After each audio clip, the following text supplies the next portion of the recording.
लैके हाजिर हाँ जी law matters with attorney Satwant Kaur. मैं हाँ तुहाडा होस्ट हरकीरत सिंह आलूवालिया। इस प्रोग्राम ਦੇ ਵਿੱਚ ਜਿੰਨੀ ਵੀ ਲੀਗਲ ਐਡਵਾਈਸ ਹਨ when it comes to immigration ਅਤੇ ਹੋਰ ਵੀ ਜਿਹੜੇ ਮਸਲੇ ਹਨ ਉਹਨਾਂ ਦੇ ਉੱਤੇ ਅਟਰਨੀ ਸਤਵੰਤ ਕੌਰ ਸਾਡੇ ਨਾਲ ਲਾਈਵ ਜੁੜਦੇ ਹਨ। ਤੁਸੀਂ ਵੀ ਸਾਨੂੰ ਲਾਈਵ ਕਾਲ ਕਰਕੇ ਆਪਣੇ ਜਿਹੜੇ ਸਵਾਲ ਹਨ ਉਹ ਅਟਰਨੀ ਸਤਵੰਤ ਕੌਰ ਹੋਰਾਂ ਨਾਲ ਪੁੱਛ ਸਕਦੇ ਹੋ। ਕੋਈ ਵੀ ਤੁਹਾਨੂੰ ਐਡਵਾਈਸ ਚਾਹੀਦੀ ਹੈ, ਕੋਈ ਵੀ ਤੁਹਾਡਾ ਇਮੀਗ੍ਰੇਸ਼ਨ ਦਾ ਮਸਲਾ ਹੈਗਾ, ਵੱਖ ਅਸੀਂ ਇਮੀਗ੍ਰੇਸ਼ਨ ਦੇ ਮਸਲਿਆਂ ਦੇ ਉੱਤੇ ਕੇਸਿਸ ਦੇ ਉੱਤੇ ਜਿਹੜੇ ਵੀਜ਼ਾ ਸਟੇਟਸ ਹਨ ਉਹਨਾਂ ਦੇ ਉੱਤੇ ਗੱਲ ਕਰਦੇ ਹਾਂ। ਅੱਜ ਵੀ ਅਸੀਂ ਇੱਕ ਅਜਿਹੇ ਕੇਸ ਬਾਰੇ ਜਾਣਾਂਗੇ ਜਿਹਨੂੰ ਅਸੀਂ ਬਹੁਤ ਹੀ ਲੰਬੇ ਸਮੇਂ ਤੋਂ ਇਸ ਜਦ ਲੀਗਲ ਐਡਵਾਈਸ ਦੀ ਗੱਲ ਹੁੰਦੀ ਹੈ ਉਹਨੂੰ ਅਸੀਂ ਨਹੀਂ ਸੁਣਿਆ। ਕਈ ਸਾਰੇ ਇਮੀਗ੍ਰੇਸ਼ਨ ਮਸਲੇ ਜਿਵੇਂ ਤੁਸੀਂ ਸੁਣੇ ਅਸਾਈਲਮ ਜਾਂ ਫਿਰ H1 ਵੀਜ਼ਾ ਜਾਂ ਜਿਹੜੇ ਹੋਰ ਵੀ ਵਿਆਹ ਕਰਵਾਉਣ ਤੋਂ ਬਾਅਦ ਤੁਹਾਨੂੰ ਜਿਹੜਾ ਗ੍ਰੀਨ ਕਾਰਡ ਹੁੰਦਾ। ਲੇਕਿਨ ਅੱਜ ਅਸੀਂ ਗੱਲ ਕਰਾਂਗੇ ਕੈਂਸਲੇਸ਼ਨ ਆਫ ਰਿਮੂਵਲ, ਜਿਹਨੂੰ ਅਸੀਂ 10 ਸਾਲ ਦੇ ਵੀਜ਼ਾ ਵਜੋਂ ਜਾਣਦੇ ਹਾਂ। ਉਹ ਆਖਿਰਕਾਰ ਕੀ ਹੈਗਾ, ਇਸ ਲੀਗਲ ਐਡਵਾਈਜ਼ਸ ਦੇ ਉੱਤੇ ਕੀ ਬਣਦੀ ਹਨ ਔਰ ਇਹ ਹੁੰਦਾ ਕੀ ਹੈ, ਇਹਦੀ ਕੀ ਕੈਟਾਗਰੀ ਹੁੰਦੀਆਂ ਹਨ, ਇਹਦੇ ਵਿੱਚ ਕਿੰਨੇ different types of removal of ਜਿਹੜੇ ਸਾਡੇ ਕੈਂਸਲੇਸ਼ਨ ਆਫ ਰਿਮੂਵਲ ਜਿਹੜਾ ਹੈਗਾ ਇਹ ਆਖਿਰਕਾਰ ਹੁੰਦਾ ਕੀ ਹੈ। ਇਸ ਦੇ ਉੱਤੇ ਚਾਨਣਾ ਪਾਉਣ ਲਈ ਸਾਡੇ ਨਾਲ ਅਟਰਨੀ ਸਤਵੰਤ ਕੌਰ ਮੌਜੂਦ ਹਨ। ਉਹਨਾਂ ਦੇ ਕੋਲ ਸਿੱਧਾ ਲੈ ਕੇ ਚੱਲਦੇ ਹਾਂ ਵਾਇਆ ਸਕਾਈਪ। ਔਰ ਸਾਡੇ ਨਾਲ ਅੱਜ ਇਸ ਪ੍ਰੋਗਰਾਮ ਦੇ ਵਿੱਚ ਤਾਰੂਫ ਹਨ। ਸਤਿ ਸ਼੍ਰੀ ਅਕਾਲ ਸਤਵੰਤ, ਹਾਊ ਆਰ ਯੂ? ਸਤਿ ਸ਼੍ਰੀ ਅਕਾਲ ਹਰਕੀਰਤ, ਸਤਿ ਸ਼੍ਰੀ ਆਡੀਅנס। ਵਕੀਲ ਸਾਹਿਬ, ਸਭ ਤੋਂ ਪਹਿਲਾਂ ਤਾਂ ਮੈਨੂੰ ਇਹ ਦੱਸੋ ਕਿ ਇਮੀਗ੍ਰੇਸ਼ਨ ਦੇ ਲਿਹਾਜ਼ ਨਾਲ ਕੀ ਕੁਝ ਖਬਰਾਂ ਸਾਹਮਣੇ ਆ ਰਹੀਆਂ ਹਨ। ਉਸ ਤੋਂ ਬਾਅਦ ਮੈਂ ਜ਼ਰੂਰ ਤੁਹਾਡੇ ਨਾਲ ਕੈਂਸਲੇਸ਼ਨ ਆਫ ਰਿਮੂਵਲ ਜਿਹੜਾ 10 ਸਾਲ ਦੇ ਵੀਜ਼ਾ ਵਜੋਂ ਜਿਹਨੂੰ ਅਸੀਂ ਜਾਣਦੇ ਹਾਂ ਉਹਦੇ ਬਾਰੇ ਵੀ ਗੱਲ ਕਰਾਂਗਾ। ਸੋ ਹਰਕੀਰਤ, ਜੋ ਨਵੀਆਂ ਚੀਜ਼ਾਂ ਚੱਲ ਰਹੀਆਂ ਹਨ ਅੱਜ ਕੱਲ, ਨਿਊ ਚੀਜ਼ਾਂ ਚੱਲ ਰਹੀਆਂ ਨੇ। ਜਿਹੜਾ ਚਾਰਜ ਹੁੰਦਾ ਹੈ ਜਦੋਂ ਗ੍ਰੀਨ ਕਾਰਡ ਦੇ ਉੱਤੇ ਆਪਾਂ ਗੱਲ ਕਰਦੇ ਹਾਂ, ਉਸ ਦੇ ਕਰਕੇ ਵੀ ਨਵੀਆਂ ਚੀਜ਼ਾਂ ਆ ਰਹੀਆਂ ਨੇ। ਹੋਰ ਜੋ ਜਾਣਕਾਰੀ ਇੰਪੋਰਟੈਂਟ ਹੈ ਆਈ ਥਿੰਕ ਲੋਕਾਂ ਵਾਸਤੇ ਜਿਹੜੇ ਰਿਮੂਵਲ ਪ੍ਰੋਸੀਡਿੰਗਸ ਵਿੱਚ ਨੇ, ਕਿ ਜਿਹੜੇ ਇਮੀਗ੍ਰੇਸ਼ਨ ਕੋਰਟਸ ਨੇ ਕਾਫੀ ਸਟੇਟਸ ਜਿੱਦਾਂ ਕਿ ਮੈਂ ਪਹਿਲਾਂ ਦੱਸਿਆ ਕਿ ਖੁੱਲ ਚੁੱਕੇ ਨੇ, ਪਰ ਨਿਊਯਾਰਕ ਵਿੱਚ ਜਿਹੜੀਆਂ ਉਹਨਾਂ ਦੀਆਂ ਹੀਅਰਿੰਗਸ ਨੇ ਉਹ ਪੋਸਟਪੋਨ ਕਰ ਦਿੱਤੀਆਂ ਗਈਆਂ ਨੇ ਅਕਤੂਬਰ 23, 2020 ਤੱਕ। ਸੋ ਇਹ ਨਵੀਂ ਚੀਜ਼ ਹੈ। ਆਈ ਥਿੰਕ ਬਾਈ ਦਾ ਇਸ ਸਾਲ ਦੇ ਐਂਡ ਤੱਕ ਹੀ ਕੋਰਟ ਇੱਥੇ ਬੰਦ ਰਹਿਣਗੇ ਕਿਉਂਕਿ ਕੋਵਿਡ ਦੇ ਕੇਸਿਸ ਇੰਨੇ ਜ਼ਿਆਦਾ ਫਿਰ ਵੱਧ ਰਹੇ ਨੇ। ਬਟ ਕਾਫੀ ਚੀਜ਼ਾਂ ਦੀਆਂ ਚੇਂਜਸ ਆ ਗਈਆਂ ਨੇ, ਜਿੱਦਾਂ ਕਿ ਵਰਕ ਪਰਮਿਟ ਦੀ ਐਪਲੀਕੇਸ਼ਨ ਵਿੱਚ ਮੇਜਰ ਚੇਂਜਸ ਆ ਗਏ ਨੇ ਅਸਾਈਲਮ ਵਾਸਤੇ ਤੇ ਹੋਰ ਕਾਫੀ ਕੈਟਾਗਰੀਜ਼ ਵਾਸਤੇ।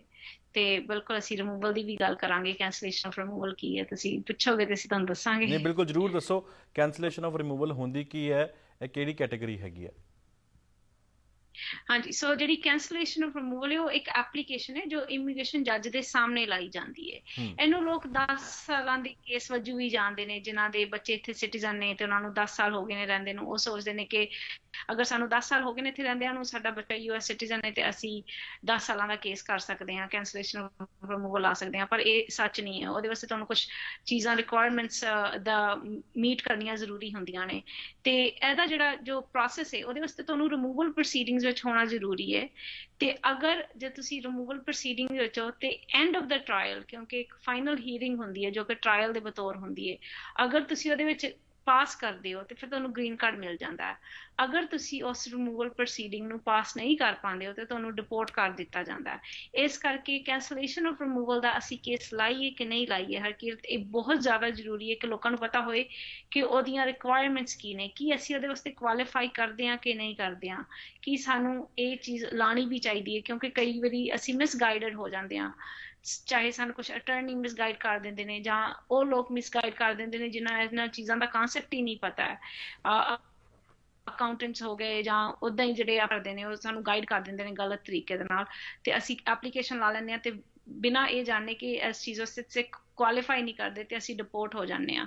ਇਸ ਕਰਕੇ ਜ਼ਰੂਰੀ ਹੈ ਕਿ ਅਗਰ ਕਿਸੇ ਨੇ ਵੀ ਐਪਲੀਕੇਸ਼ਨ ਲਾਣੀ ਹੈ ਕੈਂਸਲੇਸ਼ਨ ਆਫ ਰਿਮੂਵਲ ਦੀ ਤੇ ਉਹ ਕਿਸੇ ਵਧੀਆ ਅਟਰਨੀ ਦੇ ਨਾਲ ਮਿਲਣ ਤਾਂ ਕਿ ਉਹ ਰਾਈਟ ਇਨਫੋਰਮੇਸ਼ਨ ਉਹਨਾਂ ਨੂੰ ਪਤਾ ਹੋਏ ਤਾਂ ਕਿ ਉਹ ਆਪਣਾ ਕੇਸ ਸਹੀ ਤਰੀਕੇ ਦੇ ਨਾਲ ਲੜ ਪਾਉਣ। ਜੀ, ਮੈਂ ਲਗਾਤਾਰ ਜਿਵੇਂ ਆਪਣੇ ਦਰਸ਼ਕਾਂ ਨੂੰ ਵੀ ਅਪੀਲ ਕਰ ਰਿਹਾ ਕਿ ਉਹ ਵੀ ਸਾਨੂੰ ਲਾਈਵ ਕਾਲ ਕਰ ਸਕਦੇ ਹਨ। ਜਿਹੜਾ ਨੰਬਰ TV ਸਕਰੀਨ ਦੇ ਉੱਤੇ ਚੱਲ ਰਿਹਾ ਉਸ ਨੰਬਰ ਦੇ ਉੱਤੇ ਕਾਲ ਕਰਕੇ ਤੁਸੀਂ ਕੋਈ ਵੀ ਆਪਣਾ ਸਵਾਲ ਪੁੱਛ ਸਕਦੇ ਹੋ ਅਟਰਨੀ ਸਤਵੰਤ ਕੌਰ ਹੋਰਾਂ ਨੂੰ। Not only cancellation of removal, ਕਈ ਸਾਰੇ ਹੋਰ ਵੀ ਜਿਹੜੇ ਕੈਟੇਗਰੀਜ਼ ਹਨ ਉਹਨਾਂ ਦੇ ਮਾਹਿਰ ਹਨ। ਇਸ ਤੋਂ ਪਹਿਲਾਂ ਅਸੀਂ ਜਿਹੜਾ ਹੈਗਾ ਯੂ ਵੀਜ਼ਾ, ਉਸ ਤੋਂ ਪਹਿਲਾਂ ਅਸੀਂ ਡੋਮੈਸਟਿਕ ਵਾਇਲੈਂਸ ਡਿਵੋਰਸ ਦੀ ਵੀ ਆਪਾਂ ਜਿਹੜੀ ਲਗਾਤਾਰ ਕੈਟੇਗਰੀਜ਼ ਹੁੰਦੀਆਂ ਹਨ ਉਹਨਾਂ ਦੇ ਉੱਤੇ ਗੱਲ ਕਰ ਸਕੇ ਹਨ। ਗ੍ਰੀਨ ਕਾਰਡ ਆਉਣ ਦੇ ਕੀ ਤਰੀਕੇ ਹਨ ਉਹਨਾਂ ਦੇ ਲਈ ਤੁਸੀਂ ਕਾਲ ਕਰ ਸਕਦੇ ਹੋ 7166750700 ਦੇ ਉੱਤੇ। ਅਟਰਨੀ ਸਤਵੰਤ ਕੌਰ ਜਿਹੜੇ ਨੇ ਉਹ ਤੁਹਾਡੀ ਪ੍ਰੋਬਲਮ ਨੂੰ ਸਮਝਣਗੇ ਔਰ ਐਨਾਲਿਸਿਸ ਕਰਕੇ ਉਹ ਤੁਹਾਨੂੰ ਦੱਸਣਗੇ ਕਿ ਤੁਹਾਡੇ ਲਈ ਕਿਹੜੀ ਕੈਟੇਗਰੀ ਬੈਸਟ ਹੈਗੀ ਹੈ, ਕਿਹੜਾ ਤੁਸੀਂ ਆਪਣਾ ਵੀਜ਼ਾ ਸਟੇਟਸ ਜਿਹੜਾ ਹੈਗਾ ਉਹਨੂੰ ਚੇਂਜ ਕਰਵਾ ਸਕਦੇ ਹੋ, ਚੇਂਜ ਆਫ ਸਟੇਟਸ ਜਿਹਨੂੰ ਅਸੀਂ ਕਹਿੰਦੇ ਆ, ਉਹ ਤੁਹਾਨੂੰ ਜਾਣਕਾਰੀਆਂ ਸਾਰੀਆਂ ਫੋਨ ਦੇ ਉੱਤੇ ਫ੍ਰੀ ਪਰਸਨਲ ਕੰਸਲਟੇਸ਼ਨ ਜਿਹੜੀ ਹੈਗੀ ਆ ਉਹਨਾਂ ਦਾ ਦਫ਼ਤਰ ਫੋਨ ਕਰੋ ਸਵੇਰੇ 10 ਵਜੇ ਤੋਂ ਲੈ ਕੇ ਸ਼ਾਮ ਨੂੰ 6 ਵਜੇ ਤੱਕ। ਜੇਕਰ ਕੋਈ ਫੋਨ ਨਹੀਂ ਚੱਕਦਾ ਤਾਂ ਆਪਣਾ ਮੈਸੇਜ ਡ੍ਰੌਪ ਕਰ ਦਿਓ, ਆਪਣਾ ਨੰਬਰ ਲਿਖਵਾ ਦਿਓ, ਤੁਹਾਨੂੰ ਆਫਿਸ ਤੋਂ ਜ਼ਰੂਰ ਕਾਲ ਜਿਹੜੀ ਹੈ ਬੈਕ ਕੀਤੀ ਜਾਵੇਗੀ। ਮੈਂ ਜਾਣਨਾ ਚਾਹੁੰਦਾ ਵਕੀਲ ਸਾਹਿਬ, ਸਾਨੂੰ ਆਪ ਵੀ ਦੱਸੋ ਕਿ ਜਿਹੜਾ ਕੈਂਸਲੇਸ਼ਨ ਆਫ ਰਿਮੂਵਲ ਹੈਗਾ ਉਹਨਾਂ ਦੇ ਵਿੱਚ ਡਿਫਰੈਂਟ ਟਾਈਪਸ ਆਫ ਕੀ ਹੋਰ ਪ੍ਰੋਸੀਡਿੰਗਸ ਹੁੰਦੀਆਂ ਹਨ? ਹਾਂਜੀ, ਸੋ ਹਕੀਰਤ ਜਿੱਦਾਂ ਕਿ ਕਾਫੀ ਲੋਕਾਂ ਨੂੰ ਨਹੀਂ ਪਤਾ ਹੋਏਗਾ, ਜਿਹੜਾ ਕੈਂਸਲੇਸ਼ਨ ਆਫ ਰਿਮੂਵਲ ਹੈ ਉਹਦੀਆਂ 3 ਤਰ੍ਹਾਂ ਦੀਆਂ ਐਪਲੀਕੇਸ਼ਨਸ ਹੁੰਦੀਆਂ ਨੇ ਕਿ ਉਹਨਾਂ ਦੇ 3 ਤਰ੍ਹਾਂ ਦੇ ਕੈਂਸਲੇਸ਼ਨ ਰਿਮੂਵਲ ਦੇ ਕੇਸ ਲੱਗਦੇ ਨੇ। ਪਹਿਲਾ ਹੈ ਜੋ ਨਾਨ ਪਰਮਾਨੈਂਟ ਰੈਜ਼ੀਡੈਂਸ ਵਾਸਤੇ, ਮਤਲਬ ਕਿ ਜੋ ਲੋਕ ਇੱਥੇ ਗ੍ਰੀਨ ਕਾਰਡ ਹੋਲਡਰ ਨਹੀਂ ਆ, ਜੋ ਇਲੀਗਲ ਤਰੀਕੇ ਦੇ ਨਾਲ USA 'ਚ ਰਹਿ ਰਹੇ ਨੇ, ਤੇ ਉਹ 10 ਸਾਲਾਂ ਦਾ ਕੇਸ ਜ਼ਿਆਦਾਤਰ ਕਹਿੰਦੇ ਨੇ ਕਿ ਅਸੀਂ 10 ਸਾਲਾਂ ਦਾ ਕੇਸ ਲਾਇਆ। ਇੱਕ ਉਹਨਾਂ ਵਾਸਤੇ ਪਟੀਸ਼ਨ ਹੁੰਦੀ ਹੈ। ਇੱਕ ਉਹ ਹੁੰਦੇ ਨੇ ਜਿਨ੍ਹਾਂ ਨੂੰ ਗ੍ਰੀਨ ਕਾਰਡ ਮਿਲ ਚੁੱਕਿਆ ਪਰ ਉਹਨਾਂ ਨੇ ਕੋਈ ਕ੍ਰਾਈਮ ਕਰ ਦਿੱਤਾ ਜਾਂ ਕਿਸੇ ਤਰ੍ਹਾਂ ਦਾ ਫਰਾਡ ਕਰ ਦਿੱਤਾ ਤੇ ਉਹਨਾਂ ਦਾ ਗ੍ਰੀਨ ਕਾਰਡ ਰਿਵੋਕ ਕਰ ਦਿੱਤਾ ਗਿਆ ਤੇ ਉਹਨਾਂ ਨੂੰ ਅਰੈਸਟ ਕੀਤਾ ਆਈਸ ਨੇ ਤੇ ਉਹਨਾਂ ਨੂੰ ਰਿਮੂਵਲ ਪ੍ਰੋਸੀਡਿੰਗਸ ਪਾ ਦਿੱਤਾ, ਉਹ ਵੀ cancellation of removal the application ਲਾਉਂਦੇ ਨੇ। ਤੀਸਰਾ, ਅਸੀਂ ਜਿਸ ਟੌਪਿਕ ਬਾਰੇ ਪਹਿਲਾਂ ਗੱਲ ਕੀਤੀ ਸੀ, ਵਾਵਾ ਵਾਇਲੈਂਸ ਅਗੇਂਸਟ ਵੂਮਨ ਐਕਟ, ਉਸ ਬੇਸ ਤੇ ਵੀ ਤੁਸੀਂ cancellation of removal the case ਕਰ ਸਕਦੇ ਹੋ। ਅਗਰ ਤੁਸੀਂ ਰਿਮੂਵਲ ਪ੍ਰੋਸੀਡਿੰਗਸ ਵਿੱਚ ਹੋ ਤੇ ਜੱਜ ਦੇ ਸਾਹਮਣੇ ਤੁਸੀਂ ਆਪਣੀ ਐਪਲੀਕੇਸ਼ਨ ਲਾ ਸਕਦੇ ਹੋ। ਮੈਂ ਇੱਥੇ ਜ਼ਰੂਰ ਹੋਰ ਵੀ ਜਾਣਨਾ ਚਾਹੁੰਦਾ ਕਿ ਅੱਜ ਇਲੈਕਸ਼ਨ ਦਾ ਵੀ ਦੌਰ ਚੱਲ ਰਿਹਾ ਹੈਗਾ, ਪ੍ਰੈਜ਼ੀਡੈਂਸ਼ੀਅਲ ਇਲੈਕਸ਼ਨ ਵੀ ਸਰ ਦੇ ਉੱਤੇ ਹੈਗੀਆਂ। ਟਰੰਪ ਐਡਮਿਨਿਸਟ੍ਰੇਸ਼ਨ ਨੂੰ ਲੈ ਕੇ ਇਮੀਗ੍ਰੇਸ਼ਨ ਦੇ ਲਿਹਾਜ਼ ਨਾਲ ਕਈ ਸਾਰੀ ਅਸੀਂ ਖਬਰਾਂ ਵੇਖੀਆਂ ਜੋ ਕਿ ਇਮੀਗ੍ਰੈਂਟਸ ਦੇ ਫਾਇਦਾ ਨਹੀਂ ਪਹੁੰਚਾਉਂਦੀਆਂ। ਸੋ ਆਉਣ ਵਾਲੇ ਸਮੇਂ ਦੇ ਵਿੱਚ ਤੁਹਾਨੂੰ ਕੀ ਲੱਗਦਾ ਹੈ ਸਤਵੰਤ, ਕਿ ਜੇਕਰ ਮੁੜ ਤੋਂ ਡੋਨਲਡ ਟਰੰਪ ਆਉਂਦੇ ਹਨ ਸੋ ਇਮੀਗ੍ਰੇਸ਼ਨ ਦੇ ਲਿਹਾਜ਼ ਨਾਲ ਕੀ ਕੁਝ ਫਰਕ ਪੈ ਸਕਦਾ? ਬਿਲਕੁਲ ਹਕੀਕਤ ਬਹੁਤ ਜ਼ਿਆਦਾ ਹੋਰ ਵੀ ਜ਼ਿਆਦਾ ਟਫ ਹੋ ਜਾਏਗਾ, ਜਿਸ ਤਰ੍ਹਾਂ ਕਿ ਹਰ ਤਰ੍ਹਾਂ ਦੀ ਐਪਲੀਕੇਸ਼ਨ ਵਾਸਤੇ ਟਫ ਹੋ ਚੁੱਕਿਆ। ਫੋਰ ਐਗਜ਼ਾਮਪਲ, ਅਗਰ ਅਸੀਂ ਅਸਾਈਲਮ ਦਾ ਕੇਸ ਕਰਦੇ ਹਾਂ, ਉਹਦੇ ਉਹਨਾਂ ਨੇ ਵਰਕ ਪਰਮਿਟ ਦਾ ਟਾਈਮ ਵਧਾ ਦਿੱਤਾ ਹੈ, ਵਰਕ ਪਰਮਿਟ ਦੀ ਐਪਲੀਕੇਸ਼ਨ ਵਿੱਚ ਚੇਂਜਸ ਕਰ ਦਿੱਤੇ ਨੇ। ਹੋਰ ਜੇ ਅਗਰ ਤੁਸੀਂ ਵਿਆਹ ਕਰਦੇ ਹੋ ਉਹਦੇ ਵਿੱਚ ਕਾਫੀ ਚੇਂਜਸ ਆ ਗਈਆਂ ਨੇ ਉਸ ਪਟੀਸ਼ਨ ਵਿੱਚ। ਜਿਸ ਤਰ੍ਹਾਂ ਕਿ ਅਸੀਂ ਕੈਂਸਲੇਸ਼ਨ ਆਫ ਰਿਮੂਵਲ ਦੀ ਗੱਲ ਕਰ ਰਹੇ ਹਾਂ ਤੇ ਇਹਦੇ ਵਿੱਚ ਵੀ ਬਹੁਤ ਚੇਂਜਸ ਆਏ ਨੇ। ਜੋ ਜੱਜਸ ਨੇ ਕਾਫੀ ਕੰਸਰਵੇਟਿਵ ਹੋ ਗਏ ਨੇ ਇਸ ਚੀਜ਼ ਨੂੰ ਲੈ ਕੇ, ਤੇ ਜਦੋਂ ਆਪਣਾ ਡਿਸਕ੍ਰਿਸ਼ਨ ਵੀ ਇਸ ਚੀਜ਼ਾਂ ਵਾਸਤੇ ਯੂਜ਼ ਕਰਦੇ ਨੇ, ਬਹੁਤ ਜ਼ਿਆਦਾ ਸਟ੍ਰਿਕਟ ਨੇ ਇਹਨਾਂ ਐਪਲੀਕੇਸ਼ਨਸ ਨੂੰ ਲੈ ਕੇ। ਤੇ ਟਰੰਪ ਐਡਮਿਨਿਸਟ੍ਰੇਸ਼ਨ ਦੇ ਹੇਠਾਂ ਉਹ ਜ਼ਿਆਦਾ ਸਟ੍ਰਿਕਟ ਹੋ ਗਏ ਨੇ, ਤੇ ਅੱਗੋਂ ਜੇ ਟਰੰਪ ਐਡਮਿਨਿਸਟ੍ਰੇਸ਼ਨ ਦੁਬਾਰਾ ਤੋਂ ਆ ਜਾਂਦੀ ਹੈ, ਟਰੰਪ ਦੁਬਾਰਾ ਤੋਂ ਪ੍ਰੈਜ਼ੀਡੈਂਟ ਇਲੈਕਟ ਹੋ ਜਾਂਦੇ ਨੇ, ਤੇ ਬਿਲਕੁਲ ਬਹੁਤ ਜ਼ਿਆਦਾ ਚੇਂਜਸ ਆਉਣਗੇ ਇਮੀਗ੍ਰੈਂਟਸ ਵਾਸਤੇ, ਜੋ ਕਿ ਬੈਡ ਚੇਂਜਸ ਹੋ ਸਕਦੇ ਨੇ। ਤੇ ਜਿੱਦਾਂ ਕਿ ਮੈਂ ਪਹਿਲਾਂ ਆਪਣੀ ਆਡੀਅנס ਨੂੰ ਅਪੀਲ ਕੀਤਾ ਸੀ ਅੱਜ ਦੇ ਮੁੱਦਾ ਵਿੱਚ ਵੀ, ਕਿ ਤੁਸੀਂ ਪ੍ਰੈਜ਼ੀਡੈਂਟ ਉਹਨੂੰ ਚੁਣੋ ਜੋ ਤੁਹਾਡੇ ਹੱਕਾਂ ਵਾਸਤੇ ਲੜਦਾ, ਜੋ ਤੁਹਾਡੇ ਵਾਸਤੇ ਖੜਾ ਹੁੰਦਾ, ਤੇ ਨਾ ਕਿ ਉਹਨੂੰ ਜੋ ਤੁਹਾਡੇ ਵਾਸਤੇ ਨੁਕਸਾਨਦਾਈ ਹੋ ਸਕਦਾ। So choose the right person, please go and vote for Joe Biden, I would say. ਪਰ ਦਰਸ਼ਕ ਪੰਜਾਬੀ ਇੱਥੇ ਸਾਡੇ ਦਰਸ਼ਕਾਂ ਨੂੰ ਇਹੀ ਕਹਿੰਦਾ ਕਿ ਵੋਟ ਜ਼ਰੂਰ ਕਰਿਓ। ਜਿਹਨੂੰ ਵੀ ਤੁਹਾਨੂੰ ਲੱਗਦਾ ਕਿ ਤੁਹਾਡੇ ਲਈ ਕੈਂਡੀਡੇਟ ਵਧੀਆ ਹੋਏਗਾ ਪ੍ਰੈਜ਼ੀਡੈਂਸ਼ੀਅਲ ਇਲੈਕਸ਼ਨ ਦੇ ਵਿੱਚ, ਤੁਸੀਂ ਆਪਣਾ ਮਤ ਦਾ ਇਸਤੇਮਾਲ ਜ਼ਰੂਰ ਕਰਿਓ। Back to the questions, Satwant, ਜਿਹੜਾ ਅਸੀਂ ਕੈਂਸਲੇਸ਼ਨ ਆਫ ਰਿਮੂਵਲ ਦੀ ਗੱਲ ਕਰ ਰਹੇ ਹਾਂ, what are the procedures for non permanent residents, ਉਹਨਾਂ ਦੀ ਕੀ ਰਿਕੁਆਇਰਮੈਂਟਸ ਹੈਗੀਆਂ? ਸੋ ਜਿਹੜਾ cancellation of removal for non permanent residents ਨੇ, ਉਹ ਕੌਣ ਨੇ? ਉਹ ਲੋਕ ਨੇ ਜੋ USA ਵਿੱਚ ਨੇ, ਜਿਨ੍ਹਾਂ ਦੇ ਕੋਲ ਗ੍ਰੀਨ ਕਾਰਡ ਨਹੀਂ ਹੈ ਤੇ ਉਹਨਾਂ ਨੂੰ 10 ਸਾਲਾਂ ਦਾ ਅਪਲਾਈ ਕੀਤਾ ਜਾਂਦਾ ਰੂਲ। ਸੋ ਉਹ ਕੀ ਕਰਦੇ ਨੇ ਹਕੀਕਤ, ਪਹਿਲਾਂ ਉਹਨਾਂ ਨੂੰ ਅਸਾਈਲਮ ਦੀ ਐਪਲੀਕੇਸ਼ਨ ਲਾਉਂਦੇ ਨੇ, ਉਹ ਅਫਰਮੇਟਿਵ ਐਪਲੀਕੇਸ਼ਨ ਲਾਉਂਦੇ ਨੇ, ਉਹਨਾਂ ਦੀ ਇੰਟਰਵਿਊ ਹੁੰਦੀ ਹੈ ਅਸਾਈਲਮ ਆਫਿਸਰ ਦੇ ਥਰੂ, ਤੇ ਫਿਰ ਉਹਨਾਂ ਦਾ ਕੇਸ ਜੱਜ ਦੇ ਕੋਲ ਪਹੁੰਚ ਜਾਂਦਾ ਕਿਉਂਕਿ ਉਹਨਾਂ ਨੇ ਅਸਾਈਲਮ ਦੀ ਐਪਲੀਕੇਸ਼ਨ ਬਹੁਤ ਲੇਟ ਲਾਈ ਹੁੰਦੀ ਹੈ। ਜੱਜ ਦੇ ਕੋਲ ਜਦ ਇਹ ਕੇਸ ਪਹੁੰਚਦਾ ਹੈ, ਉਹਨਾਂ ਦਾ ਕਈ ਵਾਰੀ ਕੇਸ ਅਸਾਈਲਮ ਦਾ ਜ਼ਿਆਦਾ ਸਟਰੋਂਗ ਨਹੀਂ ਹੁੰਦਾ, ਤੇ ਫਿਰ ਜਿਹੜੇ ਅਟਰਨੀਜ਼ ਨੇ ਉਹ ਜਾਂ ਖੁਦ ਜਿਹੜਾ ਰਿਸਪੋਂਡੈਂਟ ਹੈ ਉਹ ਖੁਦ ਜੱਜ ਨੂੰ ਕਹਿੰਦਾ ਕਿ ਮੈਂ ਆਪਣੀ ਅਸਾਈਲਮ ਦੀ ਐਪਲੀਕੇਸ਼ਨ ਵਿਡਰੋ ਕਰ ਰਿਹਾ ਵਾਂ ਤੇ ਮੈਂ cancellation of removal the application ਲਾ ਰਿਹਾ, ਤੇ ਤੁਸੀਂ ਫਾਈਲ ਕਰਦੇ ਹੋ EOIR ਫਾਰਮ 42B, ਉਹਦੇ ਥਰੂ ਤੁਸੀਂ ਆਪਣੀ ਐਪਲੀਕੇਸ਼ਨ ਲਾਉਂਦੇ ਹੋ ਕੈਂਸਲੇਸ਼ਨ ਆਫ ਰਿਮੂਵਲ ਦੀ। ਉਹਦੇ ਵਾਸਤੇ ਜਿਹੜੀਆਂ ਰਿਕੁਆਇਰਮੈਂਟਸ ਤੁਹਾਨੂੰ ਪੂਰੀਆਂ ਕਰਨੀਆਂ ਪੈਂਦੀਆਂ ਨੇ ਹਕੀਕਤ, ਉਹ ਇਹ ਹੈ ਕਿ ਉਹਦੀਆਂ ਜੋ ਰਿਕੁਆਇਰਮੈਂਟਸ ਨੇ ਉਹ ਪੂਰੀਆਂ ਕਰਨੀਆਂ ਪੈਂਦੀਆਂ। ਉਹ ਇਹ ਹੈ ਕਿ ਤੁਹਾਨੂੰ ਕੰਟੀਨਿਊਸਲੀ, ਤੁਸੀਂ ਅਮਰੀਕਾ ਦੇ ਵਿੱਚ 10 ਸਾਲ ਤੋਂ ਰਹਿ ਰਹੇ ਹੋ, ਉਹ ਵੀ ਤੁਹਾਡਾ ਨੋਟਿਸ ਟੂ ਅਪੀਅਰ ਇਸ਼ੂ ਹੋਣ ਤੋਂ ਪਹਿਲਾਂ, ਕਿਉਂਕਿ ਨਹੀਂ ਤੇ ਟਾਈਮ ਅਕਰੂ ਹੋਣਾ ਬੰਦ ਹੋ ਜਾਂਦਾ ਹੈ। ਉਸ ਤੋਂ ਬਾਅਦ ਤੁਹਾਡਾ ਗੁੱਡ ਮੋਰਲ ਕੈਰੈਕਟਰ ਹੋਣਾ ਚਾਹੀਦਾ, ਮਤਲਬ ਕਿ ਤੁਸੀਂ ਅਰੈਸਟ ਨਹੀਂ ਹੋਣੇ ਚਾਹੀਦੇ, ਤੁਹਾਡੇ ਕੋਈ ਕ੍ਰਾਈਮਸ ਨਹੀਂ ਹੋਣੇ ਚਾਹੀਦੇ, ਕੋਈ ਗਲਤ ਹਰਕਤਾਂ ਨਹੀਂ ਹੋਣੀਆਂ ਚਾਹੀਦੀਆਂ ਤੁਹਾਡੀਆਂ। ਉਸ ਤੋਂ ਬਾਅਦ ਤੁਸੀਂ ਕਨਵਿਕਟਡ ਨਹੀਂ ਹੋਣੇ ਚਾਹੀਦੇ ਸਰਟਨ ਕ੍ਰਿਮੀਨਲ ਅਫੈਂਸਿਸ ਵਾਸਤੇ, ਜਿਸ ਤਰ੍ਹਾਂ ਕਿ ਅਸੋਲਟ ਹੋ ਗਿਆ, ਮਰਡਰ ਹੋ ਗਿਆ, ਮਨੀ ਲਾਂਡਰਿੰਗ, ਫਰਾਡ ਜਾਂ ਡਰੱਗ ਅਫੈਂਸਿਸ ਹੋ ਜਾਂਦੇ ਨੇ।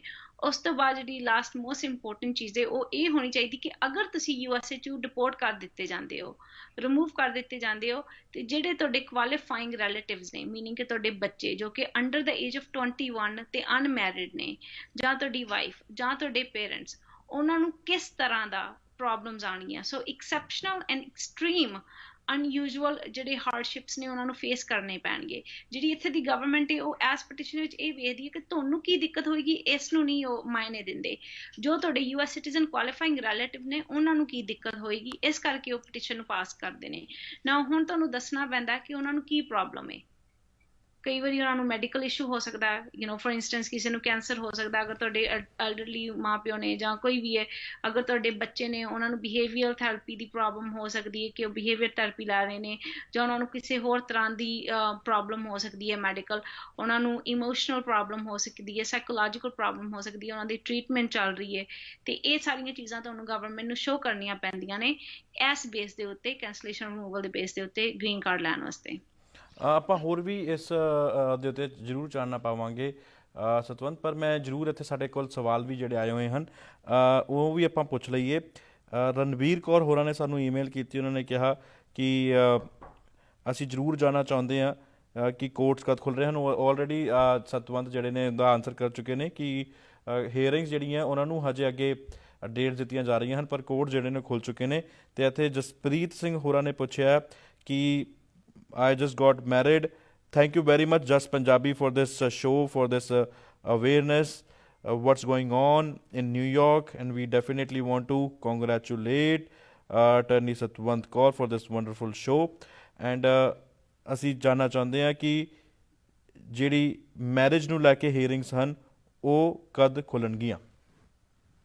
ਸੋ ਮੈਰਿਜ ਨੂੰ ਲੈ ਕੇ ਹੀਅਰਿੰਗਸ ਹੋ ਰਹੀਆਂ ਨੇ, USCIS ਦੇ ਆਫਿਸ ਖੁੱਲੇ ਹੋਏ ਨੇ, ਤੇ ਹੀਅਰਿੰਗ ਜਿੱਦਾਂ ਕਿ ਮੈਂ ਪਹਿਲਾਂ ਦੱਸਿਆ ਸੀ ਬਹੁਤ ਲਿਮਿਟਿਡ ਬੇਸਿਸ ਤੇ ਹੋ ਰਹੀਆਂ ਨੇ। ਸੋ ਤੁਹਾਡੀਆਂ ਹੀਅਰਿੰਗਸ ਤੁਹਾਨੂੰ ਡੇਟ ਦਿੱਤੀ ਜਾ ਰਹੀ ਹੈ, ਜਿਸ ਤਰ੍ਹਾਂ ਕਿ ਮੈਂ ਪਹਿਲਾਂ ਐਕਸਪਲੇਨ ਕੀਤਾ ਸੀ। ਅਗਰ ਤੁਹਾਡੀ US ਸਿਟੀਜ਼ਨ ਦੀ ਇੰਟਰਵਿਊ ਉਹ ਵੀ ਹੋ ਰਹੀ ਹੈ, ਤੁਹਾਡੀ ਮੈਰਿਜ ਦੀਆਂ ਹੀਅਰਿੰਗਸ ਵੀ ਹੋ ਰਹੀਆਂ ਨੇ, ਪਰ ਡਿਪੈਂਡ ਕਰਦਾ ਕਿਉਂਕਿ ਬਹੁਤ ਜ਼ਿਆਦਾ ਲਿਮਿਟਿਡ ਬੇਸਿਸ ਤੇ ਹੋ ਰਹੀਆਂ ਨੇ, ਇਸ ਕਰਕੇ ਕਈ ਵਾਰ ਟਾਈਮ ਲੱਗਦਾ। ਤੇ ਜਿਹੜਾ ਹਕੀਕਤ ਪ੍ਰੋਬਲਮ ਆਏ ਕਿ ਕਾਫੀ ਲੋਕਾਂ ਨੂੰ ਇਹ ਨਹੀਂ ਪਤਾ ਕਿ ਪ੍ਰੋਸੈਸਿੰਗ ਟਾਈਮ ਕਿੰਨਾ। ਜਿਹੜੀਆਂ ਮੈਰਿਜ ਪਟੀਸ਼ਨ ਨੇ ਉਹਨਾਂ ਦਾ ਪ੍ਰੋਸੈਸਿੰਗ ਟਾਈਮ ਇੰਨਾ ਜ਼ਿਆਦਾ ਹੈ, 3-3 ਸਾਲ ਦਾ ਪ੍ਰੋਸੈਸਿੰਗ ਟਾਈਮ ਹੋ ਜਾਂਦਾ ਹੈ, ਇਸ ਕਰਕੇ ਸਾਡੀ ਇੰਟਰਵਿਊ ਆਉਣ ਨੂੰ ਇੰਨਾ ਜ਼ਿਆਦਾ ਟਾਈਮ ਲੱਗ ਜਾਂਦਾ। ਤੇ ਕੋਵਿਡ ਕਰਕੇ ਉਹਨਾਂ ਚੀਜ਼ਾਂ ਤੇ ਹੋਰ ਵੀ ਜ਼ਿਆਦਾ ਅਸਰ ਪੈ ਗਿਆ।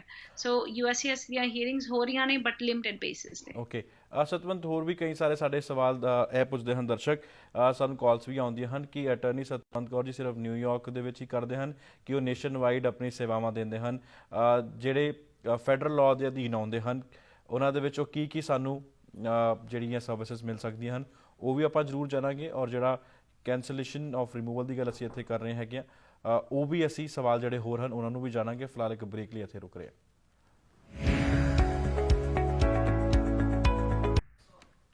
ਬ੍ਰੇਕ ਤੋਂ ਬਾਅਦ ਸਾਡਾ ਸਾਰੇ ਦਰਸ਼ਕਾਂ ਨੂੰ ਅਸੀਂ ਸਵਾਗਤ ਕਰਦੇ ਹਾਂ। ਅਟਰਨੀ ਸਤਵੰਤ ਕੌਰ ਸਾਡੇ ਨਾਲ ਮੌਜੂਦ ਨੇ ਔਰ law matters with attorney Satwant Kaur show ਦੇ ਤਹਿਤ ਕਾਲਰਸ ਵੀ ਸਾਡੇ ਨਾਲ ਜੁੜੇ ਹੋਏ ਹਨ, ਉਹਨਾਂ ਦੇ ਵੀ ਸਵਾਲ ਅਸੀਂ ਲੈ ਲੈਂਦੇ ਹਾਂ।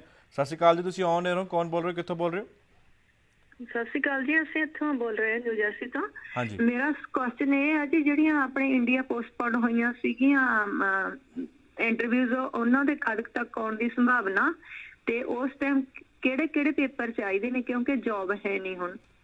ਓਕੇ, ਜੌਬ ਲੈਟਰ ਤਾਂ ਨਹੀਂ ਚਾਹੀਦਾ, ਬਸ ਇਹੀ ਪੁੱਛਣਾ ਸੀਗਾ। ਤੁਸੀਂ ਆਪਣਾ ਸਵਾਲ ਜਿਹੜਾ ਟੀਵੀ ਸਕਰੀਨ ਦੀ ਵੋਲਿਊਮ ਨੂੰ ਔਨ ਕਰ ਲਿਓ, ਤੁਸੀਂ ਸੁਣ ਸਕਦੇ ਹੋ। So Harikirat, I think she's asking ਕਿ ਅਗਰ ਉਹਨਾਂ ਨੇ ਕਿਸੇ ਨੂੰ ਪਟੀਸ਼ਨ ਕੀਤਾ ਹੋਇਆ ਸੀ ਤੇ ਉਹਨਾਂ ਦੀ ਇੰਟਰਵਿਊ ਨਹੀਂ ਹੋਈ ਹੈ ਤੇ ਕਦੋਂ ਤੱਕ ਹੋ ਸਕਦੀ ਹੈ, ਤੇ ਕੀ ਉਹਨਾਂ ਨੂੰ ਜੌਬ ਲੈਟਰ ਦੀ ਲੋੜ ਹੈ ਕਿ ਨਹੀਂ ਲੋੜ। ਸੋ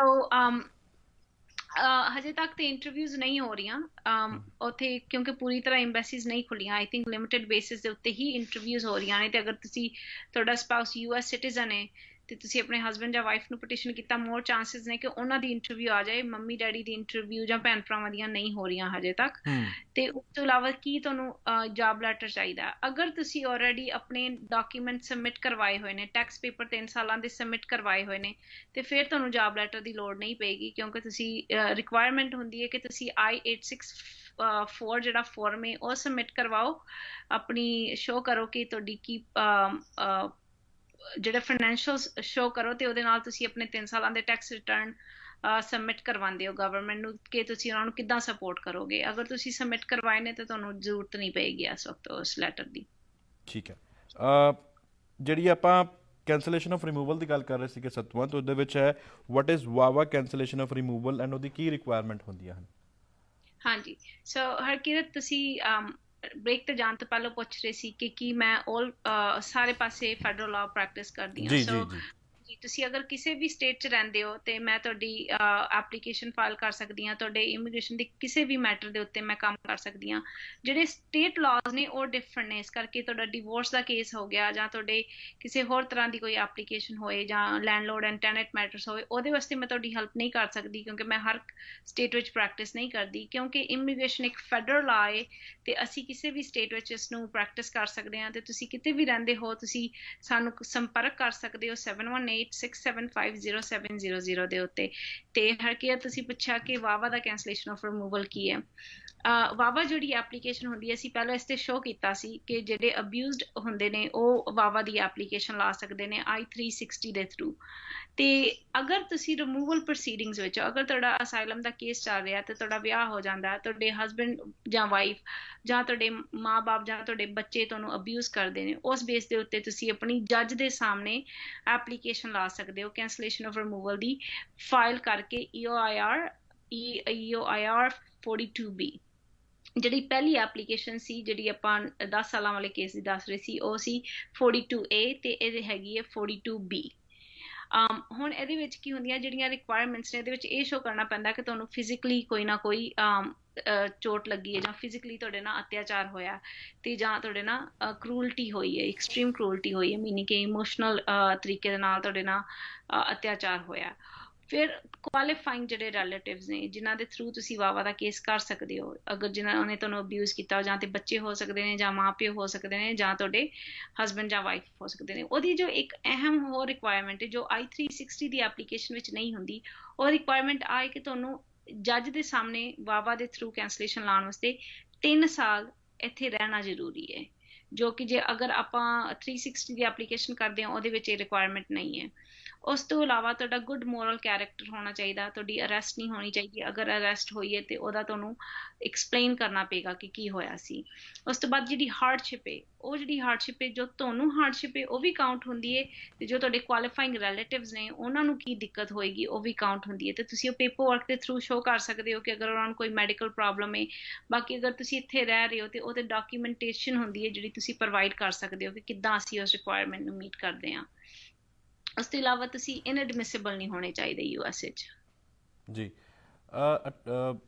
ਸਤਵੰਤ, ਕਈ ਹੋਰ ਸਾਰੇ ਮਸਲੇ ਜਿਵੇਂ ਅਸੀਂ ਗੱਲ ਕਰੀਏ, ਸਭ ਤੋਂ ਅਹਿਮ ਇਸ ਟਾਈਮ ਅਸਾਈਲਮ ਦੀ ਹੈਗੀ ਹੈ ਔਰ ਡਿਪੋਟੇਸ਼ਨ ਨੂੰ ਲੈ ਕੇ ਵੀ ਸਾਡੇ ਜਿਹੜੇ ਭਰਾ ਨੇ ਉਹਨਾਂ ਨੂੰ ਉਸ ਦੇ ਉੱਤੇ ਵੀ ਜਾਣਕਾਰੀ ਚਾਹੀਦੀ ਹੈ। ਜਿਹਦੇ ਉੱਤੇ ਡਿਪੋਟੇਸ਼ਨ ਲੱਗੀ ਹੋਈ ਹੈ ਉਹਨੂੰ ਤੁਹਾਡੀ ਜਿਹੜੀ ਲਾਅ ਫਰਮ ਹੈ ਕਿਸ ਤਰੀਕੇ ਨਾਲ ਹੈਂਡਲ ਕਰਦੀ ਹੈ?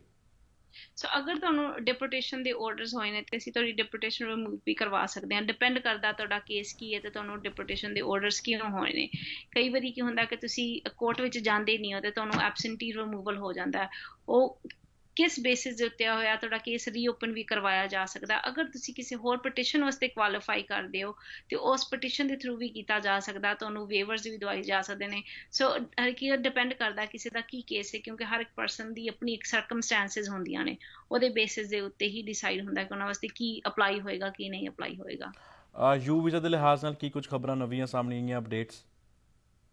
ਸੋ ਯੂ ਵੀਜ਼ੇ ਦੇ ਜਿਹੜੇ ਥਰੂ ਹੈ, ਆਬਵੀਅਸਲੀ ਮੈਂ ਪਹਿਲਾਂ ਵੀ ਐਕਸਪਲੇਨ ਕੀਤਾ ਸੀ ਕਿ ਯੂ ਵੀਜ਼ਾ ਦਾ ਪ੍ਰੋਸੈਸ ਕੀ ਹੈ, ਉਹ ਸਭ ਕੁਝ ਸੇਮ ਹੀ ਹੈ। ਹਜੇ ਤੱਕ ਤੇ ਕੁਛ ਉਹਦੇ ਵਿੱਚ ਅਪਡੇਟ ਨਹੀਂ ਹੋਈ ਹੈ। ਤੇ cancellation removal the I think ਇੱਕ ਜਿਹੜੀ ਹੋਰ ਚੀਜ਼ ਸਾਨੂੰ ਡਿਸਕਸ਼ਨ ਕਰਨੀ ਜ਼ਰੂਰੀ ਹੈ। ਜਿਸ ਤਰ੍ਹਾਂ ਕਿ ਆਪਾਂ ਜਦੋਂ ਸ਼ੋਅ ਸ਼ੁਰੂ ਕੀਤਾ ਤੇ ਮੈਂ ਤੁਹਾਨੂੰ ਦੱਸਿਆ ਹੀ ਸੀ ਕਿ 3 ਤਰ੍ਹਾਂ ਦੇ ਐਪਲੀਕੇਸ਼ਨਸ ਹੁੰਦੀਆਂ ਨੇ ਤੇ ਇੱਕ ਜਿਹੜੀ ਐਪਲੀਕੇਸ਼ਨ ਹੁੰਦੀ ਹੈ ਗ੍ਰੀਨ ਕਾਰਡ ਹੋਲਡਰਸ ਵਾਸਤੇ ਹੁੰਦੀ ਹੈ। ਅਗਰ ਤੁਸੀਂ USA ਦੇ ਵਿੱਚ ਗ੍ਰੀਨ ਕਾਰਡ ਹੋਲਡਰ ਹੋ ਤੇ ਅਗਰ ਤੁਸੀਂ ਕਿਸੇ ਕ੍ਰਾਈਮ ਦੇ ਵਿੱਚ ਅਰੈਸਟ ਹੋ ਗਏ ਹੋ ਤੇ ਤੁਹਾਡਾ ਗ੍ਰੀਨ ਕਾਰਡ ਰਿਵੋਕ ਕਰ ਦਿੱਤਾ ਜਾਂਦਾ ਹੈ ਤੇ ਤੁਹਾਨੂੰ ਜੱਜ ਦੇ ਸਾਹਮਣੇ ਰਿਮੂਵਲ ਪ੍ਰੋਸੀਡਿੰਗਸ ਵਿੱਚ ਪਾ ਦਿੱਤਾ ਹੈ ਡਿਪੋਰਟ ਕਰਨ ਵਾਸਤੇ, ਤੇ ਤੁਸੀਂ ਕਿਸ ਤਰ੍ਹਾਂ ਕੈਂਸਲੇਸ਼ਨ ਆਫ ਰਿਮੂਵਲ ਅਪਲਾਈ ਕਰ ਸਕਦੇ ਹੋ। ਤੁਸੀਂ ਫਾਈਲ ਕਰਦੇ ਹੋ ਐਪਲੀਕੇਸ਼ਨ EOIR 42A ਜੋ ਕਿ ਸੇਮ ਐਪਲੀਕੇਸ਼ਨ ਹੈ 10 ਸਾਲਾਂ ਦੇ ਕੇਸ ਵਾਸਤੇ। ਤੁਹਾਨੂੰ ਇੱਥੇ ਫਿਰ ਉਹ ਸ਼ੋਅ ਕਰਨਾ ਪੈਂਦਾ ਕਿ ਤੁਹਾਡੇ ਕੋਲ ਪਿਛਲੇ 5 ਸਾਲਾਂ ਤੋਂ ਗ੍ਰੀਨ ਕਾਰਡ ਸੀ, ਉਹਦੀ ਜੋ ਰਿਕੁਆਇਰਮੈਂਟਸ ਨੇ ਕਿ ਪਿਛਲੇ 5 ਸਾਲਾਂ ਤੋਂ as a green card holder ਤੁਸੀਂ USA 'ਚ ਰਹਿ ਰਹੇ ਹੋ। ਉਸ ਤੋਂ ਇਲਾਵਾ ਤੁਹਾਨੂੰ 7 ਸਾਲ ਹੋ ਗਏ ਨੇ ਅਮਰੀਕਾ ਦੇ ਵਿੱਚ ਰਹਿੰਦਿਆਂ ਨੂੰ, ਤੇ ਤੁਸੀਂ ਜਦੋਂ ਐਡਮਿਟ ਹੋਏ ਸੀ ਉਹ ਲੀਗਲ ਸਟੇਟਸ ਦੇ ਵਿੱਚ ਐਡਮਿਟ ਹੋਏ ਸੀ। ਉਸ ਤੋਂ ਇਲਾਵਾ ਜਿਹੜਾ ਸਟਾਪ ਟਾਈਮ ਦਾ ਰੂਲ ਹੈ ਉਹ ਤੁਹਾਨੂੰ ਅਪਲਾਈ ਨਹੀਂ ਕਰਦਾ।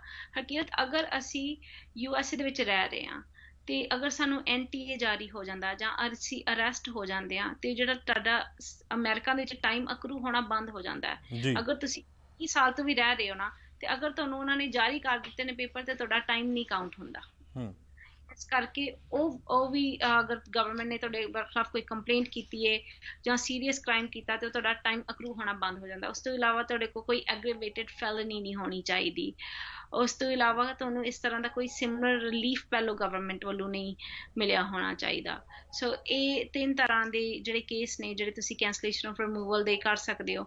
ਤੇ ਅਗੇਨ ਮੈਂ ਆਪਣੀ ਆਡੀਅנס ਨੂੰ ਹਕੀਕਤ ਇਹ ਦੱਸਣਾ ਚਾਹਾਂਗੀ ਕਿ ਅਗਰ ਤੁਸੀਂ ਕੈਂਸਲੇਸ਼ਨ ਆਫ ਰਿਮੂਵਲ ਦੇ ਕੇਸ ਬਾਰੇ ਸੋਚ ਰਹੇ ਹੋ, ਪਲੀਜ਼ ਇਸ ਬਾਰੇ ਬਿਲਕੁਲ ਇੱਕ ਵਧੀਆ ਐਡਵਾਈਸ ਲੈਣੀ ਤੁਹਾਡੇ ਵਾਸਤੇ ਬਹੁਤ ਜ਼ਰੂਰੀ ਹੈ ਕਿ ਤੁਸੀਂ ਕੁਆਲੀਫਾਈ ਕਰਦੇ ਹੋ ਕਿ ਨਹੀਂ ਕਰਦੇ ਹੋ। ਸਿਰਫ 10 ਸਾਲਾਂ ਦੇ ਕੇਸ ਤੁਸੀਂ ਸੋਚ ਕੇ ਕਿ ਅਸੀਂ ਕੁਆਲੀਫਾਈ ਕਰਦੇ ਹਾਂ ਤੇ ਲਾ ਨਹੀਂ ਦੇਣਾ, ਕਿਉਂਕਿ ਇਹਦੇ ਵਿੱਚ ਬਹੁਤ ਸਾਰੀਆਂ ਰਿਕੁਆਇਰਮੈਂਟਸ ਨੇ ਜਿਹੜੀਆਂ ਤੁਹਾਨੂੰ ਫਿਲਫਿਲ ਕਰਨੀਆਂ ਜ਼ਰੂਰੀ ਹੁੰਦੀਆਂ ਨੇ। ਤੇ ਮੈਂ ਕਹਾਂਗੀ ਕਿ ਤੁਸੀਂ ਇੱਕ ਵਧੀਆ ਅਟਾਰਨੀ ਦੀ ਐਡਵਾਈਸ ਲਓ। ਤੁਸੀਂ ਸਾਨੂੰ ਵੀ ਸੰਪਰਕ ਕਰ ਸਕਦੇ ਹੋ 7186750700 ਦੇ ਉੱਤੇ ਤੇ ਅਸੀਂ ਤੁਹਾਡੀ ਹੈਲਪ ਕਰਾਂਗੇ। ਬਿਲਕੁਲ। ਸੋ ਕੋਈ ਵੀ ਇਮੀਗ੍ਰੇਸ਼ਨ ਦੇ ਲਿਹਾਜ਼ ਨਾਲ ਤੁਹਾਨੂੰ ਜਾਣਕਾਰੀ ਚਾਹੀਦੀ ਹੈ ਤਾਂ 7186750700 ਦੇ ਉੱਤੇ ਤੁਸੀਂ ਕਾਲ ਕਰਕੇ ਫ੍ਰੀ ਪਰਸਨਲ ਕੰਸਲਟੇਸ਼ਨ ਲੈ ਸਕਦੇ ਹੋ। ਸਤਵੰਤ, ਜਾਂਦੇ ਜਾਂਦੇ ਸਾਡੇ ਦਰਸ਼ਕਾਂ ਨੂੰ ਕੀ ਕਹਿਣਾ ਚਾਹੋਗੇ? ਜਾਂਦੇ ਜਾਂਦੇ ਮੈਂ ਆਪਣੇ ਆਡੀਅנס ਨੂੰ ਅਗੇਨ ਇਹੀ ਕਹਿਣਾ ਚਾਹਾਂਗੀ, ਚਾਹੇ ਤੁਸੀਂ ਕਿਸੇ ਵੀ ਤਰ੍ਹਾਂ ਦਾ ਕੇਸ ਫਾਈਲ ਕਰਦੇ ਹੋ, ਤੁਸੀਂ ਹਮੇਸ਼ਾ ਆਪਣੇ ਕੇਸ ਵਾਸਤੇ ਅਵੇਅਰ ਹੋ। Knowledge is wealth. ਅਗਰ ਤੁਸੀਂ ਆਪਣੇ ਕੇਸ ਬਾਰੇ ਤੁਹਾਨੂੰ ਨੌਲੇਜ ਹੈ ਤੇ ਤੁਸੀਂ ਉਸ ਨੂੰ ਸਹੀ ਤਰੀਕੇ ਨਾਲ ਹੈਂਡਲ ਕਰ ਪਾਓਗੇ। ਅਗਰ ਤੁਹਾਡੀ ਕਮਿਊਨੀਕੇਸ਼ਨ ਆਪਣੇ ਅਟਾਰਨੀ ਦੇ ਨਾਲ ਠੀਕ ਹੈ, ਤੁਸੀਂ ਆਪਣੇ ਅਟਾਰਨੀ ਨੂੰ ਸਭ ਕੁਝ ਸਹੀ ਦੱਸ ਰਹੇ ਹੋ, ਤੁਹਾਡਾ ਅਟਾਰਨੀ ਤੁਹਾਡੇ ਨਾਲ ਸਹੀ ਤਰੀਕੇ ਨਾਲ ਕਮਿਊਨੀਕੇਟ ਕਰ ਰਿਹਾ, ਤੇ ਤੁਹਾਡੇ ਜਿਹੜੇ ਚਾਂਸਸ ਨੇ ਕੇਸ ਪਾਸ ਹੋਣ ਦੇ ਹੋਰ ਵੀ ਜ਼ਿਆਦਾ ਵੱਧ ਜਾਂਦੇ ਨੇ। ਸੋ ਪਲੀਜ਼ ਹਮੇਸ਼ਾ ਕਮਿਊਨੀਕੇਸ਼ਨ ਰੱਖੋ ਆਪਣੇ ਅਟਾਰਨੀ ਦੇ ਨਾਲ, ਤੇ ਨੌਲੇਜ ਇਜ਼ ਵੈਰੀ ਇੰਪੋਰਟੈਂਟ। ਤੁਹਾਡਾ ਕੇਸ ਹੈ, ਇਸ ਕਰਕੇ ਤੁਹਾਡੀ ਪਹਿਲੀ ਚੀਜ਼ ਜਿਹੜੀ ਪ੍ਰਾਇੋਰਟੀ ਹੁੰਦੀ ਹੈ, ਕੰਮ ਛੱਡ ਕੇ ਵੀ ਤੁਹਾਡੀ ਸਾਰਿਆਂ ਨਾਲੋਂ ਜ਼ਿਆਦਾ ਜ਼ਰੂਰੀ ਗੱਲ ਇਹ ਹੈ ਕਿਉਂਕਿ ਤੁਹਾਡੀ ਲਾਈਫ ਦਾ ਸਵਾਲ ਹੈ। ਕੰਮ ਫੇਰ ਹੋ ਜਾਏਗਾ, ਬਟ ਜੇ ਇੱਕ ਵਾਰੀ ਪੇਪਰ ਨਹੀਂ ਬਣਦੇ ਤੇ ਸਾਰੀ ਉਮਰ ਅਸੀਂ ਪੇਪਰਾਂ ਦੇ ਪਿੱਛੇ ਭੱਜਦੇ ਦੌੜਦੇ ਰਹਿੰਦੇ ਹਾਂ। ਇਸ ਕਰਕੇ ਉਸ ਕੇਸ ਦੇ ਉੱਤੇ ਆਪਣਾ ਜ਼ਰੂਰ ਟਾਈਮ ਸਪੈਂਡ ਕਰੋ। ਇਸ ਤੋਂ ਇਲਾਵਾ ਹਕੀਕਤ ਮੈਂ ਆਪਣੀ ਆਡੀਅנס ਨੂੰ ਇਹ ਕਹਿਣਾ ਚਾਹੁੰਦੀ ਹਾਂ, ਅਗੇਨ ਜੋ US ਸਿਟੀਜ਼ਨਸ ਨੇ ਪਲੀਜ਼ ਵੋਟ ਕਰਿਓ ਤੇ ਇਸ ਇਲੈਕਸ਼ਨ ਦੇ ਵਿੱਚ ਰਾਈਟ ਕੈਂਡੀਡੇਟ ਨੂੰ ਜਿਤਾਇਓ। Thank you so much for the show. Thank you so much, Attorney Satwant Kaur, joining us tonight for Law Matters. You know, this is a special episode where we always talk about the legal advices where you need to understand what is your right with Attorney Satwant Kaur. मैं सीगा Harkirat Singh Ahluwalia. मिलांगे next Wednesday at 7:30 PM and we will come again with new updates in immigration with Law Matters with Satwant Kaur. धन्यवाद। सत श्री अकाल।